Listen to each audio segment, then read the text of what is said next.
varios me preguntaron en las prácticas anteriores, cuando estábamos hablando de la tablita, y les decía, chicos, hagan su tabla de los receptores y pongan las fibras que transmiten cada uno de los receptores, y varios me preguntaban, profe, receptores, las terminaciones nerviosas libres es ¿A delta o C? ¿A delta o C? Me preguntaban. Y yo les decía, por ahora, a delta. Les decía, por ahora, a delta, no se complica. Bueno, ahora nos podemos complicar un poquito más, ¿sí? Nos podemos complicar un poquito más la vida. Y ahora sí, efectivamente, a delta y C. Así es.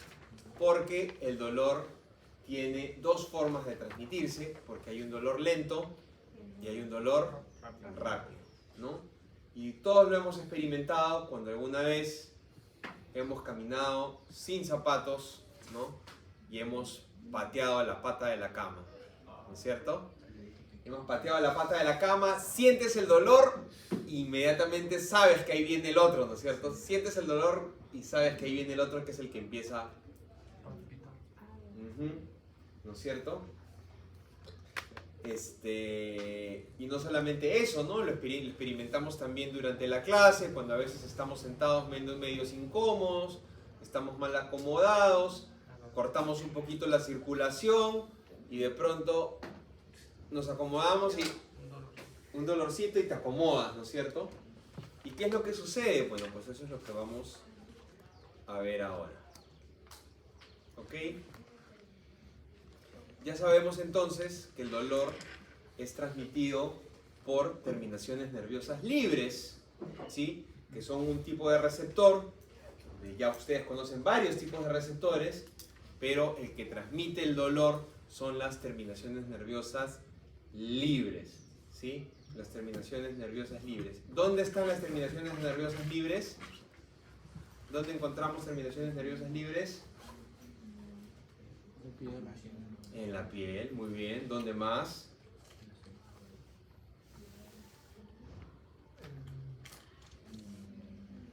No solo en la piel, ¿no? Porque no solamente la piel nos duele. ¿Qué más nos puede doler? El periósteo, el tentorio, los vasos sanguíneos, ¿sí? Las articulaciones. Vamos a encontrar terminaciones nerviosas libres en distintas partes del cuerpo, y así como también hay órganos sólidos que no van a tener terminaciones nerviosas, como por ejemplo los alvéolos no tienen terminaciones nerviosas, el parénquima hepático no tiene terminaciones nerviosas, pero sí lo tiene el peritoneo parietal, el peritoneo visceral, y de eso, la pleura parietal, la pleura visceral, y de eso sí vamos a hablar un poco, ¿no? Durante la clase. Los senos venosos, los senos meningios, la pía madre, la dura madre tienen terminaciones nerviosas libres, el pirideo y el perigostio ya lo había mencionado, ¿sí? Además de, por supuesto, las terminaciones nerviosas libres que se encuentran en la piel, ¿ok? Y estas terminaciones nerviosas libres van a poder ser estimuladas, ¿sí? Por tres tipos de estímulos. Por estímulos mecánicos, térmicos y químicos. Y habíamos dicho que efectivamente hay dolor lento y hay dolor rápido. El dolor rápido es estimulado solamente por el dolor mecánico y el dolor térmico. Y el dolor lento por el dolor químico, pero también por el dolor mecánico y el dolor térmico. ¿Ok? Otra característica. Otra característica más es que los receptores de las terminaciones nerviosas libres no se adaptan, ¿sí? O tienen una adaptación muy lenta, pero digamos que en realidad no se adaptan, ¿sí? No nos adaptamos al dolor, continúan enviando y enviando y enviando señales, ¿ok? Y otra característica importante es que la cantidad de señales de dolor son proporcionales al grado de lesión tisular. A mayor lesión tisular, mayor grado de señales dolorosas que vamos a enviar. Y esta lesión tisular, por ejemplo, para el caso de los estímulos químicos, están relacionados, por ejemplo, a la bradicinina o bradiquinina. Llámenla y escríbenla como quieran, al final es lo mismo, pero es uno de los principales, si no es que es el principal estímulo químico que va a producir señales de dolor lento, ¿sí? De hecho, si nosotros extraemos bradicininas de una zona donde hay injuria tisular y la inyectamos en otra zona donde no hay injuria tisular o inclusive en un voluntario sano, vamos a producir dolor muy intenso a partir de estas bradicininas. ¿Ok? Y ahora sí, las fibras, ¿no? Las fibras, y lo complicamos un poquito más. Ya ustedes conocen la vía anterolateral. Ya ustedes conocen la vía anterolateral, ¿no? De la clase anterior, ¿sí? Muy bien. Entonces ahora vamos a hablar de la vía rápida del dolor y de la vía lenta del dolor, ¿sí? La vía rápida del dolor y la vía lenta del dolor. La vía rápida del dolor es llamada la vía neoespinotalámica, ¿sí? Es la vía llamada neoespinotalámica. Y la vía neoespinotalámica es prácticamente de la que hemos hablado en la clase anterior, ¿sí? Prácticamente de la que hemos hablado en la clase anterior. Es aquella que ganglio espinal, ¿sí? Ganglio espinal ingresa por el asta posterior, en la lámina 1, que es la lámina marginal, ¿sí? Hace sinapsis con la segunda neurona sensitiva, envía una proyección que decusa y comienza a ascender hasta el núcleo ventrovasal del tálamo, ¿sí? Y de ahí envía otra neurona hacia la corteza somatosensorial. Es directa prácticamente, razón por la cual me es muy sencillo localizar con mucha precisión el lugar originario del dolor. Sin embargo, de manera complementaria, la vía paleoespinotalámica, y tiene ese nombre, paleo es, ¿qué significa paleo? ¿Qué cosa es paleolítico? Antiguo. Antiguo, claro, paleo es antiguo. ¿Por qué se llama paleoespinotalámica? Porque es una vía que compartimos evolutivamente con las especies más antiguas de cuando salimos del agua. ¿Sí? Los humanos salimos del agua, si se acuerdan de eso, ¿no es cierto? Fuimos anfibios alguna vez. ¿De dónde viene la vida? ¿La vida no viene del agua? La vida no viene del agua. La vida viene del agua, ¿no? Alguna vez fuimos anfibios, ¿no es cierto? Y salimos del agua, fuimos anfibios, luego reptiles y luego... Bueno, en fin, ¿no? Bueno, esa vía paleoespinotalámica la compartimos con una de las especies más antiguas que tienen esta vía del dolor. ¿Y qué pasa con esta vía paleoespinotalámica? Igual, hasta posterior hace sinapsis con la segunda neurona sensitiva, pero en la sustancia gelatinosa, segunda y tercera lámina, luego en la quinta, decusa en la comisura anterior y luego asciende, pero ojo, aquí viene la diferencia. Como ven en esta diapo, a diferencia de la vía rápida, que como ustedes saben asciende, va al núcleo ventrovasal del tálamo, ¿sí? El núcleo ventrovasal del tálamo, y de ahí se une con la vía dorsolemniscal, el núcleo ventrovasal del tálamo, y van a la corteza somatosensorial. Por eso me es súper fácil, la vía rápida, por eso me es súper fácil localizar con precisión. La vía lenta, de dolor lenta, se difumina, digamos, ¿sí? Se dispersa en la formación reticular a nivel de la protuberancia, en los núcleos intralaminares del tálamo, y se dispersa tanto que solamente entre un 10 y un 20% de las fibras llegan al nivel de la corteza somatosensorial. Y como llegan tan pocas fibras, es por eso que me cuesta muchísimo trabajo localizar con precisión el lugar originario del dolor, y es por eso que lo que yo siento es un dolor difuso. ¿Sí? Y esto es particularmente útil en realidad evolutivamente, porque esta formación reticular... No te puedes ir, Andrea. No te puedes ir. Si entraste, entraste. Esta formación reticular y estos núcleos intralaminares del tálamo son particularmente activos en cuanto a mantener, entre comillas, encendida la actividad encefálica. Si quieren verlo, es como la llave general de la luz.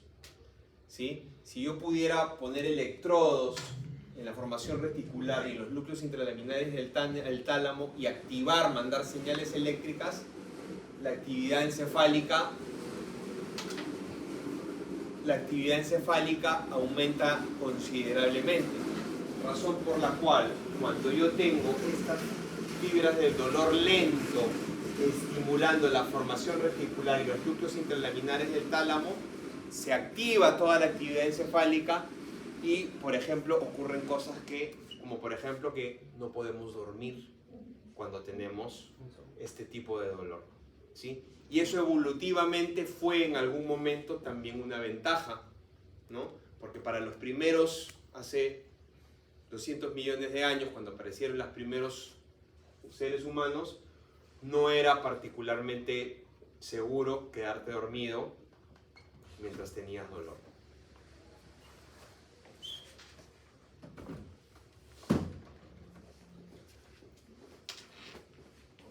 Luego Guyton, porque la clase está basada en Guyton, luego Guyton habla de los sistemas endógenos de supresión del dolor, un sistema de analgesia, ¿sí? En el que menciona tres estructuras. La sustancia gris periacueductal, alrededor del acueducto de Silvio, 1, 2, el núcleo magno del RAFE, ¿sí? A la altura de la protuberancia, cerca de la línea media, y la tercera es el núcleo activador, o en realidad inactivador, de la segunda neurona sensitiva a nivel del asta posterior en la médula, ¿sí? ¿Qué hacen estas tres estructuras? Sintetizan, producen y envían proyecciones de neuronas encefalinérgicas, serotoninérgicas y encefalinérgicas respectivamente, que van a inactivar a esta segunda neurona sensitiva, que es la que va a enviar proyecciones hacia arriba, que es esta neurona de acá.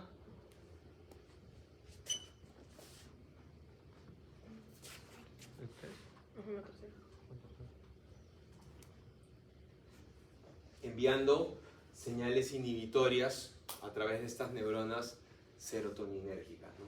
Esto lo descubrieron los nazis haciendo unos experimentos medios locos, inyectando morfina en la sustancia en el núcleo paraventricular y en este acueducto, la sustancia en el espacio periacueductal. Inyectaban morfina directamente. Y descubrieron que habían una gran densidad de receptores opioides endógenos, ¿no? Y inclusive hoy, hasta ahora, se siguen identificando la actividad de varias sustancias que tienen esta actividad endógena como parte de estas endorfinas endógenas, ¿no? Encefalinas y endorfinas como la melanocortina, dinorfinas, etc., ¿no? Y una gran lista de estas sustancias que tienen esa actividad. Luego, respecto al dolor referido, Guyton menciona que esto es parte de un rezago embrionario, lo cual es correcto. Menciona que embriológicamente las fibras nerviosas viscerales y las fibras nerviosas de la piel, ¿sí? Embriológicamente estaban fusionadas Estas se separan en el desarrollo embriológico, pero lo que no se separa es la sinapsis que hacen a nivel de la segunda neurona sensitiva en el asta posterior. Y esa es la razón por la cual tenemos este dolor visceral referido. ¿Alguien ha tenido apendicitis aquí? ¿Tú? ¿Hace cuánto? A los 7 años. A los 7 años, ¿no te acuerdas? ¿Alguien ha tenido apendicitis recientemente?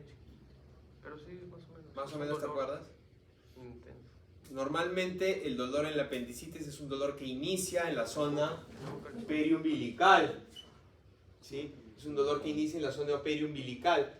Porque, recuerden, hemos dicho en un principio, ¿qué cosa puede causar el dolor de las terminaciones nerviosas libres? Estímulos mecánicos, térmicos y químicos. Muy bien. En el caso del apéndice, térmico está descartado porque no lo estamos cocinando.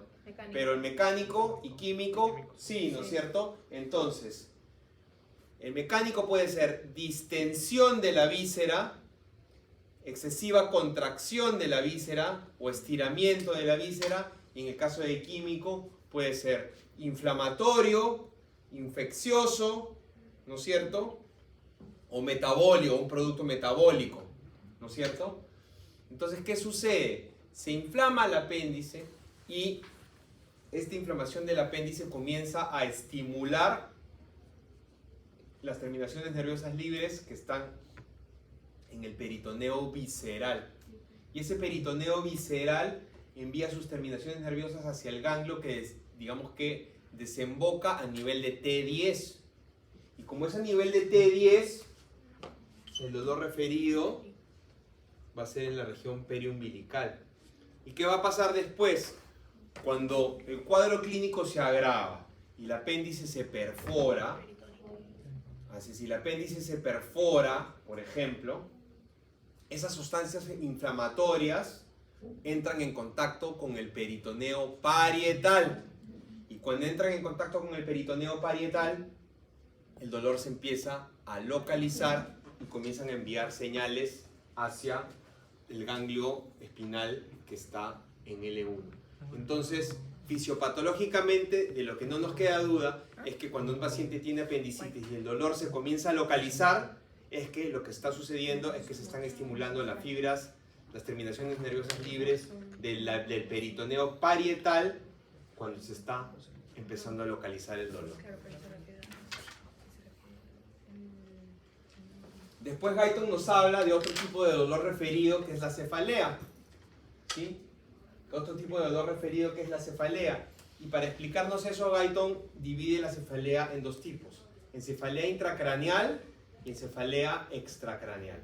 La cefalea intracraneal a su vez la divide en dos secciones: en cefalea supratentorial, que es aquella que es por encima del tentorio, ¿sí? De la membrana tentorial. La membrana tentorial es la que separa el cerebelo del encéfalo, ¿no? Y por debajo está el cerebelo, el tronco, ¿no es cierto? No han tenido práctica, ¿no?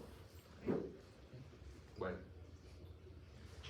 Y esa cefalea supratentorial, ¿sí? Va a estimular las fibras trigeminales y por eso se va a referir hacia adelante, en esta zona de acá, la que ven de morado. Y la cefalea intracraneal infratentorial se va a referir hacia atrás porque va a estimular las fibras del glosofaringio y del vago y se va a referir hacia atrás. Esa es la infratentorial, ¿ok? Y luego están las cefaleas extracraneales, ¿sí? Están las cefaleas extracraneales, que es donde, por ejemplo, podemos tener a las cefaleas relacionadas a los senos nasales, y a las cefaleas oculares, que están relacionadas al músculo, digamos, al agotamiento del músculo ciliar, por estar intentando acomodar constantemente el cristalino para poder enfocar apropiadamente, ¿no? Para poder estar enfocando apropiadamente, y nos hace mención también de cefaleas vasculares, como por ejemplo la migraña, y nos hace una explicación de ella, pero efectivamente la causa de la migraña todavía no está del todo establecida, pero primero sí es cierto que hay una contracción vascular y luego una dilatación prolongada, ¿no? Y Finalmente Guyton nos cuenta un poco de lo que es sensibilidad térmica. Creo que Guyton obvia hablarnos de los receptores TRPV, ¿sí? No mencionen en absoluto los receptores TRPV, léanlo por favor para la práctica para que lo comentemos, es importante. Conozcan a los receptores TRPV de temperatura, capsaicina, TRPV, TRM8, que son los receptores de temperatura. Léanlo por favor, probablemente lo pregunten en el examen. TRPV, TRPM8. ¿Sí? Pero en lo que sí no se equivoca Guyton es en decir que estos receptores de temperatura están siempre acompañados de receptores de temperatura, dolor frío y dolor calor. Cuando el dolor frío se desactiva, se comienzan a activar los receptores de temperatura de frío, y cuando se comienzan a desactivar los receptores de temperatura frío, se comienzan a activar los receptores de calor, y cuando se comienzan a desactivar los receptores de calor, se comienzan a activar los receptores de calor-dolor, por ejemplo. ¿Sí? Gannon dice que los receptores de frío funcionan como analgésicos, lo cual es parcialmente cierto. Y otras cosas importantes sobre los receptores de temperatura es que tienen un gran componente de sumación espacial para funcionar como receptores. Por ejemplo, si hubiera una fogata en el medio de la rotondita y yo me quito el polo y me acerco a la fogata, yo me voy a acercar a la fogata, ¿sí? Y conforme me voy acercando, basta dar un par de pasos y voy a comenzar a sentir una pequeña variación de temperatura de medio grado. La voy a comenzar a sentir porque sumación espacial, porque tengo una gran superficie del cuerpo, ¿sí? Expuesta al cambio de temperatura, sumación espacial, ¿ok? Y una pequeña variación de medio grado la voy a sentir. En cambio, si la superficie es muy pequeñita, de tal manera que si yo, por ejemplo, tengo un alfiler al rojo vivo a 1000 grados de temperatura, yo lo acerco, no voy a sentir hasta que esté ya demasiado cerca, prácticamente cerca, quemándolo. ¿No es cierto? Entonces, eso es sumación espacial. ¿Ok? ¿Preguntas, chicas, chicos? ¿Preguntas, por favor? ¿No hay? He corrido. ¿Y comió? ¿Sí? Esta era la última. No, falta. Ah, sí, faltaba una, pero es una diapo que ya ustedes deben conocer porque en realidad habla de tractos ascendentes. De los tractos ascendentes, acá está el núcleo grácil, el núcleo cuneiforme, ¿no? La vía dorsal espinocerebelosa, la vía lateral, acá está la vía espinotalámica lateral, la vía espinocerebelosa, esos son todos fascículos ascendentes, ¿no? La vía espinotalámica ventral, lateral, y estos son los descendentes, que son casi todos motores, ¿no es cierto? Motores, ¿no? La córtico-espinal, la rubroespinal, eso lo vamos a ver en la próxima clase. Acá está la espinotalámica lateral, ¿no? La espinotalámica ventral, por eso es la vía anterolateral, ¿no es cierto? Y esto es de lo que hemos hablado. Esto es de lo que hemos hablado, justamente del dolor visceral y parietal relacionado al apéndice. Y esta es la misma diapo. Sí. Duplicada. Y ahora sí, chao. ¿Verdad?